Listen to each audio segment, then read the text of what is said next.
આજે આપણે દમાલું બનાવીશું. દમાલું માટે 3 થી 4 ચમચા તેલ, એમાં થોડું તેલ વધારે જોઈએ એટલે થોડું વધારે તેલ લીધું છે અને કઢાઈમાં અને ગેસ ઉપર મૂકેલું છે. હા, તેલ આવી ગયું છે.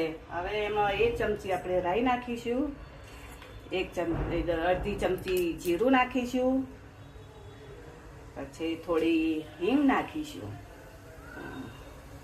પછી થોડી હલ્દી નાખીશું. એમાં આપણે બાફેલા બટેકા જે નાના નાના હતા બાફેલા એ તૈયાર છે, એ અંદર એડ કરીશું. એમાં પાછું નાખીશું આપણે લાલ મરચાં અને લસણની પેસ્ટ, લીલા મરચાંની પેસ્ટ, બંને 1 ચમચી અંદર એડ કર્યું અને બરાબર હલાવી લઈશું.